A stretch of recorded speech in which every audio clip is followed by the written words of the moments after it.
Hello, everyone. Welcome to Author Spotlight for the month of April. I'm Patty Pellikka, Editor-in-Chief of Journal of the American Society of Echocardiography. It's my pleasure to be joined today by Dr. Vidhu Anand, who is a colleague at Mayo Clinic, who works in Rochester, Minnesota, and in Eau Claire, Wisconsin. Dr. Anand is an expert on echocardiography and multimodality imaging, as well as valvular heart disease, and has been assembling a body of literature on aortic valve regurgitation. Welcome, Vidhu. Thank you for having me. Dr. Anand is a senior author of a paper, Machine Learning Identifies Clinically Distinct Phenotypes in Patients with Aortic Regurgitation. You started with a cluster analysis. Could you just tell us a little bit about cluster analysis? So we wanted to assess if there are different phenotypes or phenogroups of patients within aortic regurgitation with different risk profiles, different clinical presentation, and different degrees of LV remodeling. And we used machine learning, unsupervised machine learning analysis to identify these different clusters or phenogroups, because machine learning provides the capability to include a large number of clinical and echocardiographic variables at the same time. And we found 3 different clusters within aortic regurgitation in a large cohort of 1,100 patients. Cluster 1 included patients who were younger, predominantly males with severe aortic regurgitation. Cluster 2 included predominantly females, the highest proportion of females who were older and had the least severe aortic regurgitation. And cluster 3 included males with most severe aortic regurgitation and most significant LV remodeling and dysfunction. So they had the highest proportion with significantly enlarged left ventricle and reduced ejection fraction. And as expected, this cluster had the highest mortality. But interestingly, cluster 2, which included predominantly females, older females who had less degree of aortic regurgitation in terms of regurgitant volume and effective regurgitant orifice area, then cluster 1 had worse mortality, higher mortality and worse symptoms compared to cluster 1.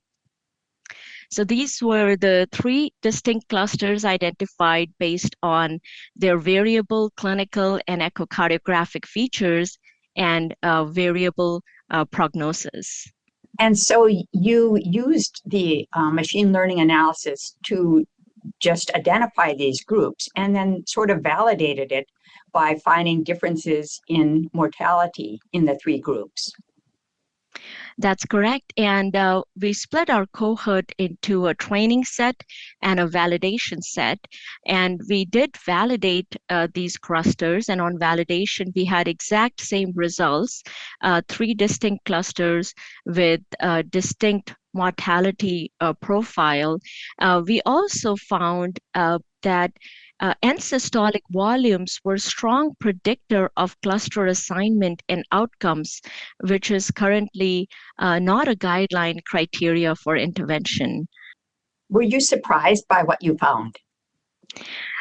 Yes, in some ways we were.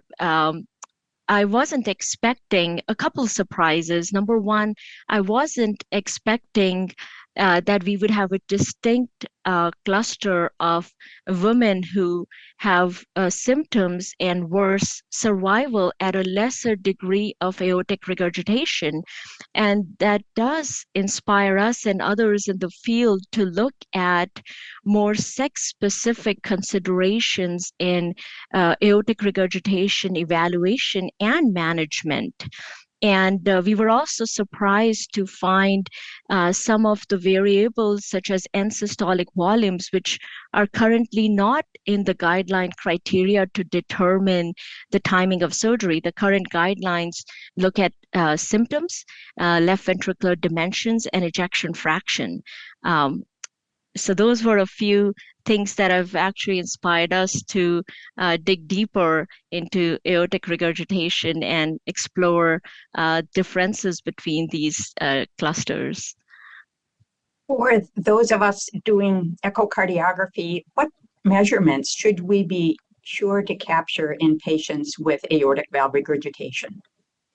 Yeah, that's an excellent question. And I would say that aortic regurgitation assessment should have three major components. Number one, assessment of valve morphology and mechanism of aortic regurgitation. Number two, assessment of severity, and one should look at quantitation whenever feasible. But if quantitation of aortic regurgitation by either PISA method or continuity equation is not feasible, a comprehensive multiparametric approach should be considered, incorporating the available semi-quantitative and qualitative parameters to determine the severity. And number three, assessment of left ventricular remodeling. We should always pay a close attention to look at the impact of volume and pressure overload associated with aortic regurgitation on the left ventricle. And that assessment includes not just looking at LV size by dimensions, but rather looking at LV volumes, because data is growing and showing the importance of left ventricular volumes in capturing the LV remodeling, and also assessment of LV function by ejection fraction, and if feasible, even global longitudinal strain analysis. And so you previously pointed out the importance of measuring left ventricular end systolic volume index as opposed to the linear dimensions. And that's something we should always be trying to assess in our echocardiography laboratories. What are the next steps for your research? Yeah, the next steps are prospective validation of these clusters in external cohorts and more diverse cohorts, exploration of sex-specific pathways in AR presentation, progression, LV remodeling, and also integration of these machine learning models into the clinical workflows so they can assist in real-time decision making when patients get their echocardiography done. These models need to be validated, and we need to make sure they have good accuracy before they are incorporated into the clinical workflows, but that's definitely in the works. And also we are exploring the optimal timing of surgery in different clusters, especially the asymptomatic patients who currently don't meet the guideline criteria for intervention.